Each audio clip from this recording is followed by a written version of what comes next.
దీనిపైన మరి పెత్తనం చేస్తూ కార్మికుల జీవితాలు రోడ్డున పడేసేటువంటి ప్రయత్నం చేస్తే మాత్రము ఇది చరిత్ర క్షమించదనే విషయాన్ని సందర్భంగా మనం చేస్తున్నాను.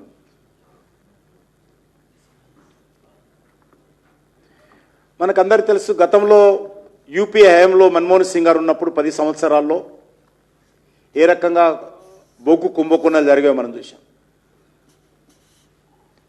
216 కోల్ బ్లాక్స్ను సుప్రీంకోర్టు రద్దు చేసి తెల్ల కాగితాల మీద కాంగ్రెస్ పార్టీ ఆదేశాలతో కోల్ బ్లాకులను అలాట్ చేసేటువంటి విధానానికి స్వస్తి చెప్పాలని సుప్రీంకోర్టు ఆదేశించి వాటిని ఆక్షన్ పద్ధతిలో, వేలం పద్ధతిలో కోల్ బ్లాక్స్ అలాట్మెంట్ చేయాలి. కోల్ బ్లాక్స్ అనేది, మైనింగ్ అనేది ఇది నేషనల్ ప్రాపర్టీ, ఒక పార్టీదో వ్యక్తులదో కాదు. ఇది నేషనల్ ప్రాపర్టీ కాబట్టి దీన్ని ప్రాపర్గా ఉపయోగించుకోవాలని చెప్పి ఆ రోజు క్యాప్టివ్ మైన్స్, వేలం పాట అనేటువంటి పద్ధతిలో కోల్ బ్లాక్స్ అలాట్మెంటు జరుగుతున్న విషయం మనకు తెలుసు. 2015లో ప్రారంభమైనటువంటి సుప్రీంకోర్టు జడ్జిమెంట్ తర్వాత సుప్రీంకోర్టు ఆదేశాలతో ప్రారంభమైనటువంటి ఈ కోల్ బ్లాక్స్ యాక్షన్ కేంద్ర ప్రభుత్వము స్వతంత్రంగా నిర్వహిస్తూ ఉంది. కానీ ఏ ఒక్క బ్లాకులో కూడా చిన్న పొరపాటు జరగలేదు. వందల కోల్ బ్లాక్స్ ఈరోజు యాక్షన్ చేస్తూ ఉన్నాం, అలాట్మెంట్ చేస్తూ ఉన్నాం, కోల్ ప్రొడక్షన్ పెంచుతూ ఉన్నాం. ఈరోజు కోల్ ప్రొడక్షన్ ఎంత ఉందంటే, గతంలో 7 రోజులకు 8 రోజులకు కావాల్సినటువంటి కోలు దేశంలో స్టాక్ ఉండేది. ఈరోజు 25 రోజులకు కావాల్సినటువంటి స్టాకు ఇటీవల పెరిగింది. 1 బిలియన్ టన్ రికార్డు స్థాయిలో 2025లో నరేంద్ర మోడీ గారి నాయకత్వంలో ఈరోజు దేశంలో కోల్ ప్రొడక్షన్ జరుగుతోంది. బొగ్గు కొరత లేదు. దాని కారణంగా గతంలో బొగ్గు కుంభకోణం జరిగేది, బొగ్గు కొరత ఉండేది. ఆ రకంగా థర్మల్ ప్లాంట్లకు 40-50% కంటే ఎక్కువ కోలు సరఫరా అయ్యేది కాదు. దాని కారణంగా దేశంలో విపరీతమైనటువంటి విద్యుత్ కొరత ఉండేది. నాకు తెలుసు, నేను స్వయంగా ఇందిరా పార్క్ దగ్గర హైదరాబాద్ చుట్టుపక్కల ఉన్నటువంటి ఇండస్ట్రియల్ ఎస్టేట్లు, ఆ ఇండస్ట్రీలో పనిచేస్తున్నటువంటి కార్మికులు చేస్తున్నటువంటి ఆందోళనలో నేను కాంగ్రెస్ ప్రభుత్వంలో ఉన్నప్పుడు పాల్గొన్నాను. విద్యుత్ కొరత ఉండేది. ఈరోజు విద్యుత్ కొరత లేనటువంటి నూతన భారతాన్ని నరేంద్ర మోడీ గారి నాయకత్వంలో ఆవిష్కరణ జరిగింది. అది అగ్రికల్చర్ కావచ్చు, అది ఇండస్ట్రీస్ కావచ్చు, అది కమర్షియల్ సెక్టార్ కావచ్చు, డొమెస్టిక్ సెక్టార్ కావచ్చు. 74% విద్యుత్ ఈ దేశంలో బొగ్గు ద్వారా ఉత్పత్తి అవుతా ఉంది. 74% విద్యుత్తు బొగ్గు ద్వారా ఉత్పత్తి అవుతా ఉంది.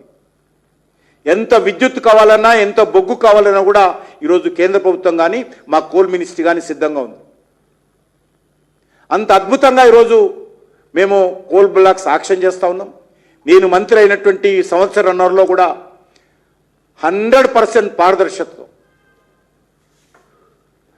ఈరోజు మేము యాక్షన్ చేస్తూ ఉన్నాం. ఎక్కడ చిన్న పొరపాటు లేదు. మీకు క్యాప్టివ్ మైన్ కింద ఈరోజు ఒక బ్లాక్ యాక్షన్ చేస్తే, యాక్షన్ చేసుకోమని మీకు ఇస్తే రాష్ట్ర ప్రభుత్వం ఎంత హడావిడి చేస్తూ ఉందో, గతంలో బీఆర్ఎస్ ప్రభుత్వం కానీ ఇప్పుడు ఉన్నటువంటి కాంగ్రెస్ ప్రభుత్వం కానీ ఎన్ని రకాల తప్పటడుగులు వేస్తున్నారో స్వయంగా మీరందరూ చూస్తూ ఉన్నారు.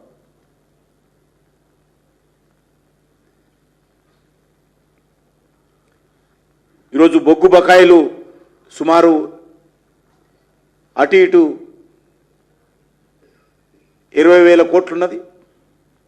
విద్యుత్ బకాయిలు అది ఆల్మోస్ట్ అదొక 27,000 కోట్ల రూపాయలు. ఆల్మోస్ట్ టోటల్ 47,000 crores పైన రాష్ట్ర ప్రభుత్వము సింగరేణికి ఇవ్వాలి, సింగరేణి కార్మికులకు ఇవ్వాలి, సింగరేణి కార్మికుల కుటుంబాలకు ఇవ్వాలి. సింగరేణి కార్మికులు చేసినటువంటి కష్టార్జితమైనటువంటి డబ్బు ఇది. దాన్ని ఈ రకంగా దారి మళ్లించి తొక్కిపెట్టి అధికార దుర్వినియోగం చేసి సింగరేణి కార్మికుల కడుపు కొట్టి వారి నోటికాడి కూలు లాగేసుకుంటే ఈరోజు టెక్నాలజీ లేక ఆధునీకరణ లేక అండర్గ్రౌండ్ మైన్స్లలో కార్మికులు ఇబ్బంది పడతా ఉంటే ఈ పాపము రెండు పార్టీలదని ఈ సందర్భంగా మనవి చేస్తా ఉన్నాను.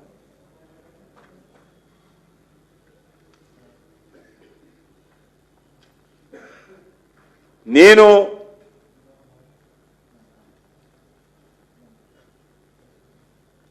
బొగ్గు శాఖ మంత్రిగా బాధ్యతలు చేపట్టిన తర్వాత ఇదే నైని కోల్ బ్లాక్ సంబంధించినటువంటి అనుమతులు గతంలో మరి అక్కడ ఉండేటువంటి ఒరిస్సా ప్రభుత్వం జేడీయూ ప్రభుత్వం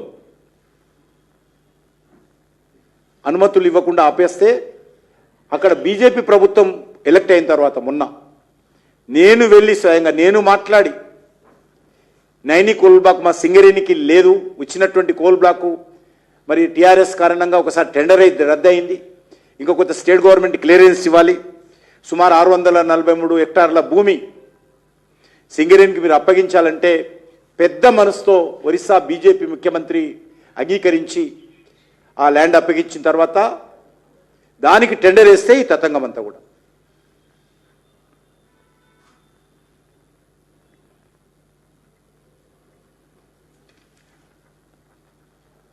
ఇదేదో కొత్తకొచ్చిన నిర్ణయం కాదు. రోజు కొంతమంది మాట్లాడుతున్నారు కేంద్ర ప్రభుత్వం ఏం చేస్తూ ఉంది, సిబిఐ ఎంక్వైరీ చేస్తుందా. రాష్ట్ర ప్రభుత్వం సంబంధించినటువంటి అంశాలలో సిబిఐ ఎంక్వైరీ చేయొద్దని ఎవరు నిర్ణయించారు? కేసీఆర్ కాదా? ఆయననే నిర్ణయించి అసెంబ్లీలో చట్టం చేసి రాష్ట్ర ప్రభుత్వం అనుమతి లేకుండా సిబిఐ తెలంగాణలో ఏ దర్యాప్తు చేయకూడదని చెప్పి వాళ్ళే తీర్మానం చేశారు. ఈరోజు వాళ్ళే మాట్లాడుతూ ఉన్నారు కేంద్ర ప్రభుత్వం దర్యాప్తు చేయాలి. ఎందుకంటే సింగరేణి పైన కేంద్ర ప్రభుత్వానికి షేర్ హోల్డింగ్ ఉన్నప్పుడు కూడా గత 30-40 సంవత్సరాలుగా కేంద్ర ప్రభుత్వానికి ఏ రకమైనటువంటి అజమాయిషీ లేదు. ఏదైనా సలహాలు ఇవ్వడమే తప్ప బోర్డు మీటింగ్లోకి వచ్చి డీసెంట్ నోట్ రాయడమే తప్ప ఏ రకమైనటువంటి అధికారాలు లేకుండే.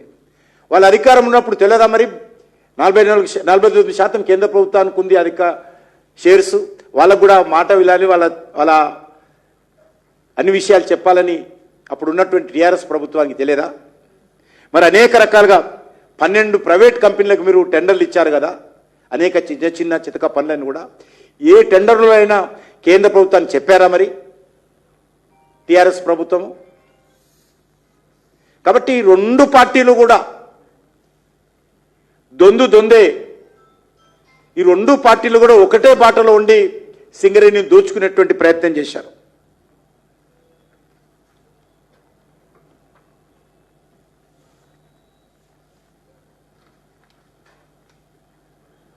వాస్తవంగా సింగరేణిని రక్షించుకోవాల్సినటువంటి బాధ్యత మనందరిపైన ఉన్నది. ఒక కేంద్ర మంత్రిగా కేంద్ర ప్రభుత్వం తరఫున అన్ని రకాల సహాయ సహకారాలు సింగరేణి కార్మికుల సంక్షేమం కోసం, సింగరేణి భవిష్యత్తు కోసం మేము కట్టుబడి ఉన్నాం. కాబట్టే బిజు జనతాదళ్ ప్రభుత్వం బీజేడీ ఏదైతే ఉన్నదో ఆ ప్రభుత్వం పోయిన తర్వాత మా ప్రభుత్వం వచ్చిన తర్వాతనే నేను స్వయంగా జోక్యం చేసుకొని నైని కోల్ బ్లాక్కు మనం సింగరేణిని దృష్టిలో పెట్టుకొని నేను ప్రత్యేకమైనటువంటి చొరవ తీసుకొని దానికి క్లియరెన్స్ ఇప్పించాను. ఇంతకుముందే ఈ యొక్క ఇష్యూ రాకముందే సింగరేణిని రక్షించుకోవాలి, సింగరేణిలో ఖర్చు చాలా పెరిగిపోయింది, ఖర్చు తగ్గించాల్సినటువంటి అవసరం ఉంది. దానికోసం కూడా నేను మరి ఒక కాస్ట్ ఏ రకంగా తగ్గించవచ్చో ఏకపక్షంగా మనం చేస్తాను. ఏకపక్షంగా ఒక కమిటీ వేసి సింగరేణి మా దగ్గర కొంత ఎక్స్పర్ట్స్ ఉంటారు మా కోల్ ఇండియాలో, ఆ ఎక్స్పర్ట్స్ అందరినీ పంపించి ఒక నివేదిక తయారు చేసి సింగరేణికి ఇచ్చాం.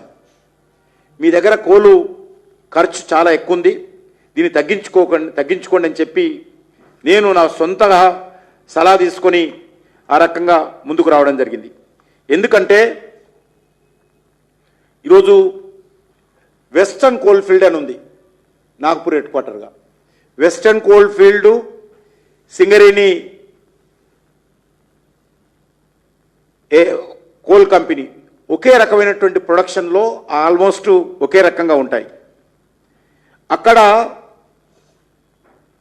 ఒక టన్ను బొగ్గు ఉత్పత్తికి వెస్టర్న్ కోల్ఫీల్డ్లో 1736 రూపాయలు ఖర్చు అయితే, 1736 రూపాయలు ఖర్చు వెస్టర్న్ కోల్ఫీల్డ్ అవుతే